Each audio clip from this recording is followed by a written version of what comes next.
കോയിലപുരം എന്ന ഒരു ഗ്രാമമുണ്ടായിരുന്നു. ആ ഗ്രാമത്തിൽ കൃഷ്ണവേണി എന്നു പേരുള്ള ഒരു സ്ത്രീ ഉണ്ടായിരുന്നു. അവളുടെ ഒരു സാധാരണ കുടുംബമായിരുന്നു. പക്ഷേ അവളുടെ കൂട്ടുകാരൊക്കെ സമ്പന്നരായതുകൊണ്ട് അവളും അവളുടെ സമ്പന്നരായ കൂട്ടുകാരുടെ ശീലങ്ങൾ തുടങ്ങി. അതുകൊണ്ട് അവളുടെ അച്ഛനെ അത് വേണം ഇത് വേണം എന്ന് പറഞ്ഞ് ബുദ്ധിമുട്ടിക്കുമായിരുന്നു. അവളുടെ അച്ഛനാണെങ്കിൽ എന്തു വില കൊടുത്തും അത് കൊണ്ടുവരുമായിരുന്നു. ഇങ്ങനെ ദിവസങ്ങൾ കടന്നുപോയി. സുരേഷ് എന്ന ആളുമായി അവളുടെ കല്യാണം കഴിഞ്ഞു. അവർ സന്തോഷമായി അമ്മായിയമ്മയുടെ വീട്ടിൽ പോകുന്നു. സുരേഷ് സമ്പന്നനായതുകൊണ്ട് അവളുടെ എല്ലാ ആഗ്രഹങ്ങളും സാധിച്ചു കൊടുക്കുമായിരുന്നു. കുറച്ചു ദിവസങ്ങൾ കടന്നുപോയി. അവൾക്ക് ഈ കാര്യങ്ങളൊക്കെ ശീലമായി. അങ്ങനെ ഒരു ദിവസം അവളുടെ അമ്മായിയമ്മ അവളോട് ഇങ്ങനെ പറയുന്നു: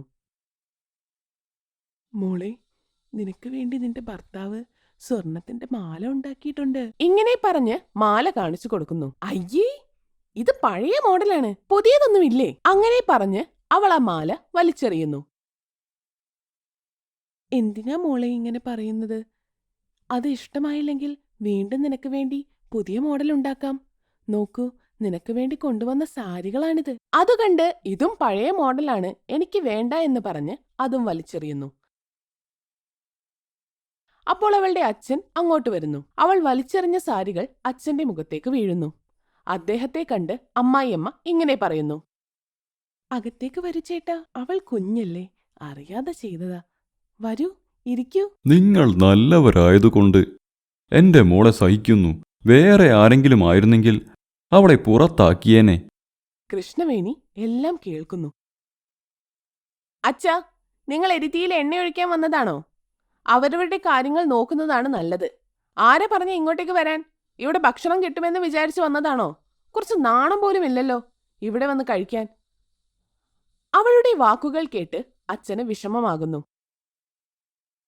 മതി മോളെ, വയറു നിറച്ചു തന്നില്ലേ? മതി. എന്റെ മോൾക്ക് സുഖമല്ലേ എന്ന് നോക്കാൻ വന്നതാ. അത് നന്നായി. നീ ഇത്ര ഉയരത്തിലെത്തിയത് ഞാൻ അറിഞ്ഞില്ല. പക്ഷേ ഒരു കാര്യം ഓർത്തു വെച്ചോ, പൈസ അല്ല, ആൾക്കാരുടെ സ്നേഹമാണ് ആവശ്യം. ഈ അഹങ്കാരം ഒരു ദിവസം കുറയും. അന്ന് നിനക്ക് ബുദ്ധിമുട്ട് വരും. നിന്റെ നല്ലതിനു വേണ്ടിയാണ് പറയുന്നത്. അച്ഛനെന്താ ശപിക്കുകയാണോ? മിണ്ടാതെ ഇവിടുന്ന് പോകൂ. ഇങ്ങനെ പറഞ്ഞ് അച്ഛൻ കൊണ്ടുവന്ന സാധനങ്ങൾ വലിച്ചെറിഞ്ഞ് വാതിലടയ്ക്കുന്നു. ഇതൊക്കെ കണ്ട അമ്മായിയമ്മ ഇങ്ങനെ പറയുന്നു: മോളെ, എന്തിനാ അച്ഛനോട് ഇങ്ങനെ സംസാരിച്ചത്? അത് നിന്റെ അച്ഛനല്ലേ, കുറച്ച് സ്നേഹം പോലും ഇല്ലാതെ. എന്റെ ഇഷ്ടങ്ങളെപ്പറ്റി ആരെങ്കിലും കുറ്റം പറഞ്ഞാൽ ഞാൻ അവരോട് ഇങ്ങനെയായിരിക്കും സംസാരിക്കുക. അത് അച്ഛനായാലും ശരി, അമ്മായിയമ്മയായാലും ശരി. അങ്ങനെ ദേഷ്യത്തിൽ അവൾ ഉള്ളിലേക്ക് പോകുന്നു. ഇങ്ങനെ സ്വന്തം ഇഷ്ടങ്ങൾ മാത്രം നോക്കി അവൾ അവിടെ നിന്നു. കുറച്ചു ദിവസങ്ങൾ കഴിഞ്ഞ് ഒരു ദിവസം സുരേഷ് വീട്ടിൽ വരുന്ന വഴി കാർ ആക്സിഡന്റ് ആയി ഹോസ്പിറ്റലിൽ അഡ്മിറ്റ് ആകുന്നു. എല്ലാം അറിഞ്ഞ് അമ്മയും കൃഷ്ണവേണിയും പേടിച്ച് ആശുപത്രിയിലേക്ക് പോകുന്നു. അവിടെ ഡോക്ടർ അവരോട് ഇങ്ങനെ പറയുന്നു: കുറെ രക്തം പോയി, കാലും ഒടിഞ്ഞിട്ടുണ്ട്. ഓപ്പറേഷന് കുറെ പൈസ വേണ്ടിവരും. എത്ര പണമായാലും സാരമില്ല, എന്റെ മോനെ രക്ഷിക്കണം. ഡോക്ടർ ഞങ്ങൾ നന്നായി ശ്രമിക്കാമെന്ന് പറയുന്നു. കുറെ പണം ചെലവാക്കുന്നു. അങ്ങനെ കുറച്ചു ദിവസം കഴിഞ്ഞ് നല്ല വിശ്രമം വേണമെന്ന് പറയുന്നു. രണ്ടുപേരും ശരിയെന്ന് പറയുന്നു. ഓപ്പറേഷൻ കഴിഞ്ഞ സ്ഥലത്ത് ഇൻഫെക്ഷൻ ആയത് കാരണം പിന്നെയും ഓപ്പറേഷൻ ചെയ്യേണ്ടി വരുന്നു. അങ്ങനെ വീണ്ടും കുറെ പണം ചെലവാകുന്നു. അങ്ങനെ ഒരുപാട് പ്രശ്നങ്ങൾക്ക് വേണ്ടി ആശുപത്രി ആവശ്യങ്ങൾക്ക് പണം വളരെയധികം ചെലവാകുന്നു. അവസാനം വീട് വിൽക്കണമെന്ന അവസ്ഥ വരെയായി. അമ്മായിയമ്മ വീട് വിൽക്കാൻ പോലും നോക്കി. പക്ഷേ അപ്പോഴേക്കും സുരേഷിന്റെ മരണം സംഭവിക്കുന്നു. സുരേഷിനെ ഓർത്ത് അമ്മയും കൃഷ്ണവേണിയും ഒരുപാട് കരയുന്നു. കുറേ ദിവസങ്ങൾ കഴിയുമ്പോൾ അവരുടെ അവസ്ഥ മോശമാകുന്നു. അപ്പോൾ അവൾ അച്ഛൻ പറഞ്ഞ കാര്യം ഓർക്കുന്നു. പൈസ ജീവിതകാലം മുഴുവൻ നിലനിൽക്കില്ല. ഒരു ദിവസം അത് നിന്നെ തളർത്തും. പിന്നെയും പിന്നെയും അവൾ ഇതുതന്നെ കേൾക്കുന്നു. പെട്ടെന്ന് അവൾ അലർന്നു.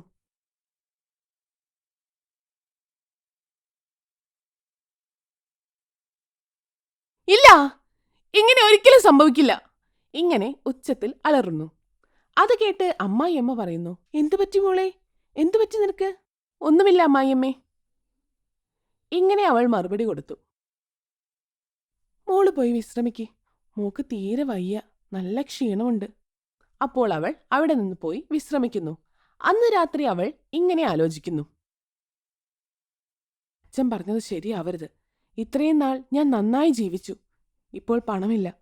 എനിക്ക് പണം വേണം. ഇല്ലെങ്കിൽ എനിക്ക് പുറത്തു പോകാൻ പറ്റില്ല.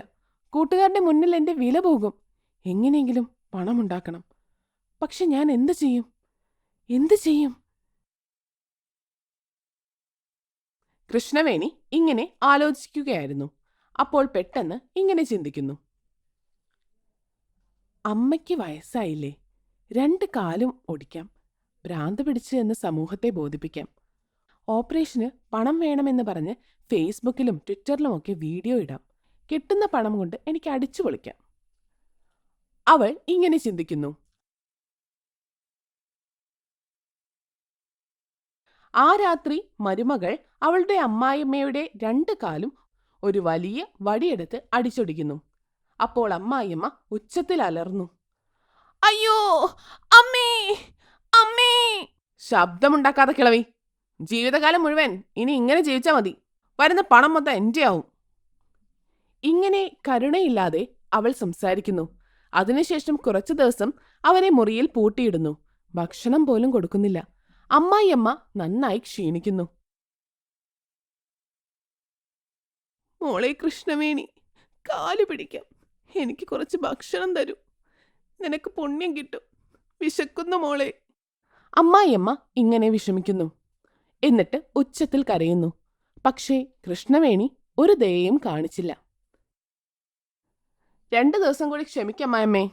നിങ്ങളെ ആരും മനസ്സിലാക്കാൻ പാടില്ല. അപ്പോഴേ എൻ്റെ ആഗ്രഹം പൂർത്തിയാകൂ.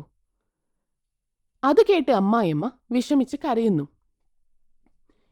ഇങ്ങനെ പീഡിപ്പിക്കുന്നതിലും നല്ലത് എന്നെ അങ്ങോട്ട് കൊല്ലുന്നതാണ്. ഈ വേദന സഹിക്കാനാവുന്നില്ല. എന്നെ കൊല്ലു, എന്നെ കൊല്ല്. ഇങ്ങനെ അപേക്ഷിച്ച് കാലിൽ വീഴുന്നു. കാലിൽ വീണ അമ്മായിയമ്മയെ തട്ടിമാറ്റുന്നു. പിന്നെ 2 ദിവസം കഴിഞ്ഞ് ക്ഷീണിച്ച അമ്മായിയമ്മയെ വീൽ ചെയറിൽ ഇരുത്തുന്നു. ഫോണിൽ വീഡിയോ റെക്കോർഡ് ചെയ്യുന്നു. ദയവ് ചെയ്ത് എല്ലാവരും ഇത് കേൾക്കുക. ഇതെന്റെ അമ്മായിയമ്മയാണ്. എന്തോ അറിയാത്ത അസുഖം വന്ന് നന്നായി ക്ഷീണിച്ചു. കുറെ ഡോക്ടർമാരെ കാണിച്ചു. എന്തൊക്കെയോ വലിയ വലിയ അസുഖങ്ങളുടെ പേര് പറയുന്നു. കുറെ ആശുപത്രികൾ കയറി, പണം ചെലവാക്കി. പണം മൊത്തം കഴിഞ്ഞു. ഇപ്പോ എൻ്റെ ഭർത്താവ് മരിച്ചു. എനിക്ക് വേറെ ആരുമില്ല. നിങ്ങൾ സഹായിക്കണം. താഴെ അക്കൗണ്ട് ഡീറ്റെയിൽസ് കൊടുത്തിട്ടുണ്ട്. നിങ്ങളുടെ ഓരോ രൂപയും എൻ്റെ അമ്മായിയമ്മയുടെ ജീവൻ രക്ഷിക്കും. ഇങ്ങനെ കള്ളക്കണ്ണീർ കാണിച്ച് വീഡിയോ ഫേസ്ബുക്കിൽ പോസ്റ്റ് ചെയ്യുന്നു. അത് കണ്ട് അവളുടെ കൂട്ടുകാരും വലിയ ആളുകളും സത്യമാണെന്ന് വിചാരിച്ച് കുറെ പണം കൊടുക്കുന്നു. അവൾ ആ പണം കൊണ്ട് ആഘോഷിക്കുന്നു. ഇടയ്ക്ക് അമ്മായിയമ്മയ്ക്ക് ആഹാരം കൊടുക്കും. ഇരുട്ട് നിറഞ്ഞ മുറിയിൽ അമ്മായിയമ്മയ്ക്ക് വളരെ ബുദ്ധിമുട്ടായിരുന്നു. ഇങ്ങനെ കൃഷ്ണവേണി സമൂഹത്തിൽ ഒരു രോഗിയെപ്പോലെ അമ്മായിയമ്മയെ കാണിച്ച് പണം സ്വരൂപിച്ചു കൂട്ടുന്നു. സ്വന്തം കാര്യങ്ങൾ അതുകൊണ്ട് പൂർത്തിയാക്കുന്നു. ഒരു ദിവസം അവളുടെ അച്ഛൻ എല്ലാം അറിഞ്ഞ് ഇതൊക്കെ സത്യമാണെന്ന് വിശ്വസിച്ച് അവരുടെ വീട്ടിലേക്ക് പോകുന്നു. വീട് പൂട്ടിയിരിക്കുന്നു. ചിലപ്പോൾ അവരെ കൂട്ടി ആശുപത്രിയിൽ പോയതായിരിക്കും. അച്ഛൻ അങ്ങനെ വിചാരിക്കുന്നു. പക്ഷേ ഉള്ളിൽ നിന്ന് ചെറിയ ശബ്ദങ്ങൾ വരുന്നു. അപ്പോൾ ജനലിന്റെ ഉള്ളിലേക്ക് നോക്കുന്നു. അമ്മായിയമ്മ വീൽ ചെയറിൽ ഇരിക്കുകയാണ്. എന്റെ ദൈവമേ, നീ എന്തിനാ എനിക്ക് ഇങ്ങനെ ഒരു ജീവിതം തന്നത്?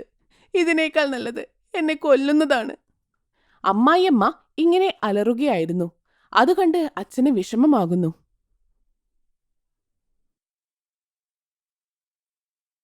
ഇതൊക്കെ എന്താണ്? ഒന്നും മനസ്സിലാകുന്നില്ലല്ലോ. സത്യം എന്താണെന്ന് അറിയണം. ഇങ്ങനെ പറഞ്ഞ് പൂട്ട് പൊട്ടിക്കാൻ ശ്രമിക്കുന്നു. അപ്പോൾ ആരോ പിന്നിൽ നിന്ന് വന്ന് അച്ഛന്റെ തലയിലടിക്കുന്നു. പാവം അയ്യോ അമ്മേ എന്ന് അലറി താഴേക്ക് വീഴുന്നു. ആരാകും പിന്നിൽ നിന്ന് അടിച്ചത്? ഇതിനുശേഷം എന്താകും സംഭവിക്കുന്നത് എന്നറിയാൻ അടുത്ത ഭാഗത്തിനായി കാത്തിരിക്കും. ഈ കഥ ഇഷ്ടമായെങ്കിൽ ലൈക്ക് ചെയ്യുക, കമന്റ് ചെയ്യുക. ഇങ്ങനെയുള്ള പുതിയ കഥകൾക്കായി ഈ ചാനൽ സബ്സ്ക്രൈബ് ചെയ്യുക. Thanks for watching.